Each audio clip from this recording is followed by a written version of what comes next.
नमस्कार दोस्तों, मैं रजत आपका स्वागत करता हूं आपके अपने YouTube study channel Avanya classes में। दोस्तों, अभी आपके एग्ज़ाम बहुत जल्द आने वाले हैं। इसी बात को ध्यान में रखते हुए हमने रिवीजन सीरीज़ को शुरू किया है और रिवीजन सीरीज़ का आज का हमारा टॉपिक है पद्म पुरस्कार 2025। ये बेहद इम्पोर्टेंट टॉपिक है और हाँ, इस रिवीजन सीरीज में मैं आपको सिर्फ इम्पोर्टेंट टॉपिक को ही कवर करवाऊंगा जो आपके एग्जाम के लिए बेहद इम्पोर्टेंट होगा।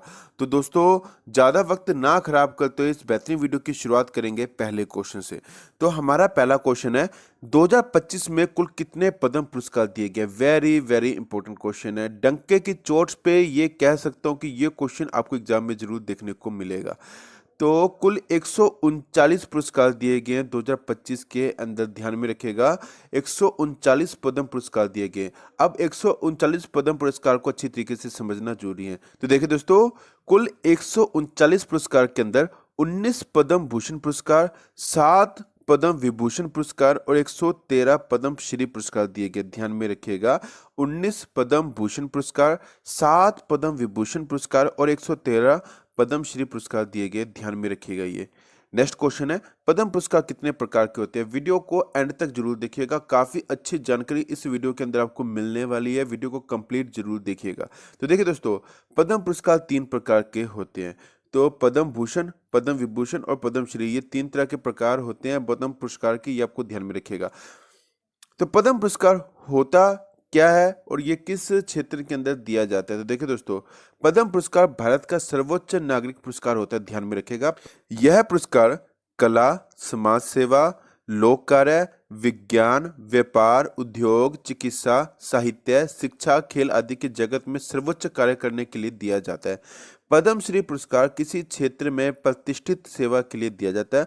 पद्म भूषण पुरस्कार उच्च क्रम के विशिष्ट सेवा के लिए दिया जाता है और पद्म विभूषण पुरस्कार विशिष्ट सेवा और असाधारण सेवा के लिए दिया जाता है। ध्यान में रखिएगा दोस्तों। वर्ष 2025 में कुल कितने लोगों को पद्म विभूषण पुरस्कार से सम्मानित किया गया? वेरी वेरी इंपॉर्टेंट क्वेश्चन है। 7 लोगों को पद्म विभूषण पुरस्कार से सम्मानित किया गया है वर्ष 2025 के अंदर। तो 7 लोगों के नाम तो आपको ध्यान में रखना ही रखना है। पहला नाम आपको ध्यान में रखना है, श्री देवुर नागेश्वर रेड्डी का। इन्हें चिकित्सा के क्षेत्र के अंदर यह पुरस्कार दिया गया और यह तेलंगाना से। दूसरा नाम आपको ध्यान में रखना है, न्यायमूर्ति श्री जगदीश सिंह खेर का। ये सेवानिवृत्त यानी कि रिटायर हो चुके हैं। इन्हें लोक कार्य के क्षेत्र में इन्हें यह पुरस्कार दिया गया और ये चंडीगढ़ से हैं। तीसरे नंबर पे आपको नाम ध्यान में रखना है, श्रीमती कुमुदनी रजनीकांत लखिया का। इन्हें कला के क्षेत्र में यह पुरस्कार दिया गया और ये गुजरात से हैं। ध्यान में रखिएगा दोस्तों। चौथे नंबर पे आपको श्री लक्ष्मी नारायण सुब्रमण्यम का नाम ध्यान में रखना है। इन्हें कला के क्षेत्र में यह पुरस्कार दिया गया, ये कर्नाटक से हैं। उसके बाद आपको श्री M.T. वासुदेवन नायर का नाम ध्यान में रखना है। मरणोपरांत इन्हें पुरस्कार दिया गया साहित्य और शिक्षा के क्षेत्र में और ये केरल से थे।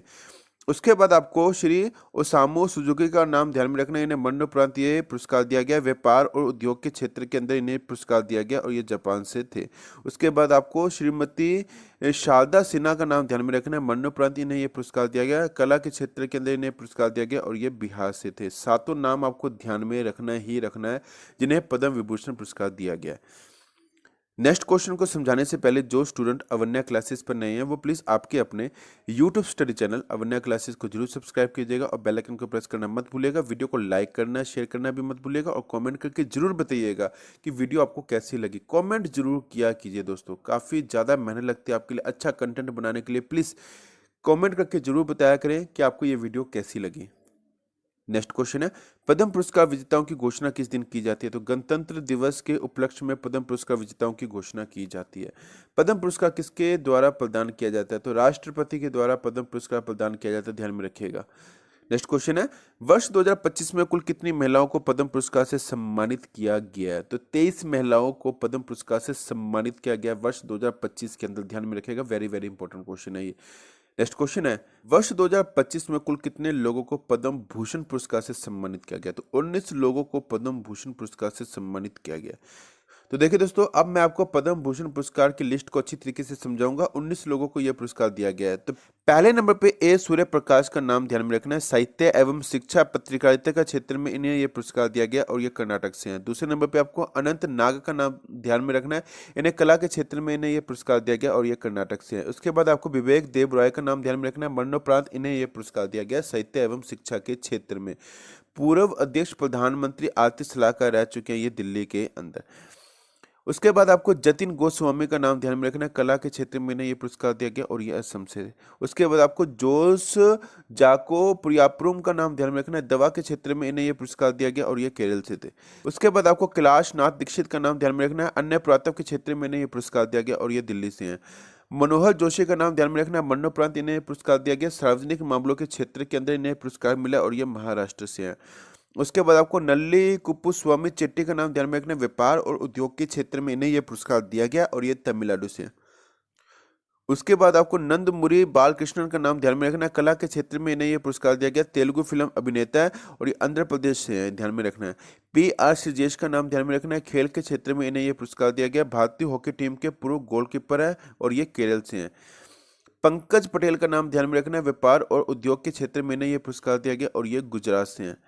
उसके बाद आपको पंकज उदास का नाम ध्यान में रखना है। मरणोपरांत ये पुरस्कार दिया गया। कला के क्षेत्र में इन्हें पुरस्कार दिया गया। गजल गायक है और गजल गायक थे, महाराष्ट्र से थे, ये आपको ध्यान में रखना है दोस्तों। राम बहादुर राय का नाम ध्यान में रखना है। साहित्य एवं शिक्षा के क्षेत्र और पत्रकारिता के क्षेत्र में इन्हें पुरस्कार दिया गया, उत्तर प्रदेश से हैं।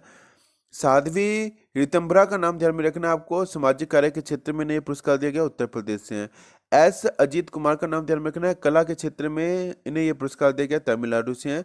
शेखर कपूर का नाम ध्यान में रखना है। कला के क्षेत्र में इन्हें यह पुरस्कार दिया गया। फिल्म निर्देशक है, महाराष्ट्र से हैं। शोभना चंद्र कुमार का नाम ध्यान में रखना है। कला के क्षेत्र में इन्हें यह पुरस्कार दिया गया, तमिलनाडु से हैं। सुशील कुमार मोदी का नाम ध्यान में रखना। मरणोपरांत इन्हें यह पुरस्कार दिया गया। सार्वजनिक मामलों के क्षेत्र में इन्हें यह पुरस्कार मिला है और ये बिहार से थे। विनोद धाम का नाम ध्यान में रखना है। विज्ञान और इंजीनियरिंग के क्षेत्र में इन्हें यह पुरस्कार दिया गया। इंटेल के पेंटियम चिप के जनक थे, ध्यान में रखिएगा दोस्तों, ये इंपॉर्टेंट क्वेश्चन है। नेक्स्ट क्वेश्चन है, भारत का पहला सर्वोच्च नागरिक सम्मान कौन सा है? तो भारत रत्न भारत का पहला सर्वोच्च नागरिक सम्मान है। भारत का दूसरा सर्वोच्च नागरिक सम्मान कौन सा है? तो पद्म विभूषण इसका राइट आंसर रहेगा। भारत का तीसरा सर्वोच्च नागरिक सम्मान कौन सा है? तो पद्म भूषण इसका राइट आंसर रहेगा, ध्यान में रखिएगा। भारत का चौथा सर्वोच्च नागरिक सम्मान कौन सा है? तो पद्म श्री इसका राइट आंसर रहेगा। पद्म पुरस्कार की घोषणा कब की जाती है? तो 26 जनवरी गणतंत्र दिवस के उपलक्ष्य पर पद्म पुरस्कार की घोषणा की जाती है। पद्म पुरस्कार किस वर्ष नहीं दिया गया था? 1978, 1979, 1993 और 1997 के अंदर नहीं दिया गया था। सबसे पहले भारत रत्न पुरस्कार किस वर्ष दिया गया था? तो 1954 के अंदर सबसे पहले भारत रत्न पुरस्कार दिया गया था। नेक्स्ट क्वेश्चन है, वर्ष 1954 में भारत रत्न पुरस्कार किन्हें दिया गया था? तो 3 नाम ध्यान में रखना है। पहला नाम है चक्रवर्ती राजगोपालचारी, दूसरा नाम है चंद्रशेखर वेंकटरमन और तीसरे नंबर पे नाम ध्यान में रखना है सर्वपल्ली राधाकृष्णन जी का। इन्हें 1954 के अंदर भारत रत्न पुरस्कार से सम्मानित किया गया था। नेक्स्ट क्वेश्चन है, भारत रत्न पाने वाले सबसे युवा व्यक्ति कौन है? तो सचिन तेंदुलकर का नाम ध्यान में रखना है। 40 वर्ष की आयु में इन्हें भारत रत्न पुरस्कार से सम्मानित किया गया था। वेरी वेरी इंपॉर्टेंट क्वेश्चन है। वर्ष 2014 में सचिन तेंदुलकर को भारत रत्न पुरस्कार दिया गया था और यह पुरस्कार राष्ट्रपति प्रणब मुखर्जी ने इन्हें दिया था, ध्यान में रखिएगा। नेक्स्ट क्वेश्चन है, भारत रत्न से सम्मानित पहली भारतीय महिला कौन थी? तो इंदिरा गांधी इसका राइट आंसर रहेगा। इंदिरा गांधी जी को 1971 में भारत रत्न पुरस्कार दिया गया था और ये भारत रत्न पाने वाली पहली भारतीय महिला थी। नेक्स्ट क्वेश्चन है, भारत रत्न पाने वाले भारत के पहले प्रधानमंत्री कौन थे? तो जवाहरलाल नेहरू इसका राइट आंसर रहेगा। नेहरू जी को वर्ष 1955 में भारत रत्न पुरस्कार से सम्मानित किया गया था। नेक्स्ट क्वेश्चन है, 2025 में कुल कितने लोगों को पद्मश्री पुरस्कार से सम्मानित किया गया? तो कुल 113 लोगों को पद्मश्री पुरस्कार से सम्मानित किया गया 2025 के अंदर। तो देखिए दोस्तों, पद्मश्री पुरस्कार की लिस्ट की अगर बात की जाए तो कुल 113 लोगों को पद्मश्री पुरस्कार दिया गया। अब 113 में से कुछ इंपॉर्टेंट नाम आपको ध्यान में रखना है जो आपके एग्जाम के लिए बेहद इंपॉर्टेंट है। 113 लोगों का नाम ध्यान में रखना, कोई जूरी नहीं है, तो कुछ इंपॉर्टेंट नाम बता रहा हूं, उसे आप ध्यान में रखिएगा। तो पहले नंबर पे आपको बॉलीवुड के फेमस सिंगर अरिजीत सिंह का नाम ध्यान में रखना है। इन्हें पद्मश्री पुरस्कार से सम्मानित किया गया। दूसरे नंबर पे आपको बॉलीवुड के फेमस कॉमेडियन अशोक लक्ष्मण सराफ का नाम ध्यान में रखना है। तीसरे नंबर पे आपको राजस्थान की लोक गायिका बेगम बटूल का नाम ध्यान में रखना है। बॉलीवुड सिंगर जसविंदर नरूला का नाम ध्यान में रखना है। कुवैत की योग टीचर शेख ए अल सबा का नाम ध्यान में रखना है। उत्तराखंड के ट्रैवल ब्लॉगर दंपति हयूग और कॉलिन गैंडजर का नाम ध्यान में रखना है। 7वें नंबर पे आपको भक्ति गायक भैरू सिंह चौहान का नाम ध्यान में रखना है। उसके बाद 8वें नंबर पे आपको पत्रकार भीम सिंह भावेश का नाम ध्यान में रखना है। 9वें नंबर पे आपको उपन्यासकार जगदीश जोशीला का नाम ध्यान में रखना है। 10वें नंबर पे आपको सर्वाइकल कैंसर की रोकथाम के लिए काम करने वाली नीरजा भाटला का नाम ध्यान में रखना है आपको। उसके बाद आपको नागालैंड के फल किसान एल हैंगथिंग का नाम ध्यान में रखना है। 12वें नंबर पे आपको मध्य प्रदेश के सामाजिक उद्यमी शैली होलकर का नाम ध्यान में रखना है। 13वें नंबर पे आपको मराठी लेखक मारुति मुंजगराव चितमपल्ली का नाम ध्यान में रखना है। 14वें नंबर पे आपको ग्रैमी विजेता संगीतकार रिकी केज का नाम ध्यान में रखना है। और 15वें नंबर पे आपको दिग्गज अभिनेता अशोक सराफ का नाम ध्यान में रखना है। आपको ये वीडियो कैसी लगी मुझे कमेंट करके जरूर बताइएगा। वीडियो को ज़्यादा से ज़्यादा लाइक करना शेयर करना मत भूलिएगा। मिलते हैं नेक्स्ट वीडियो के अंदर, तब तक के लिए जय हिंद।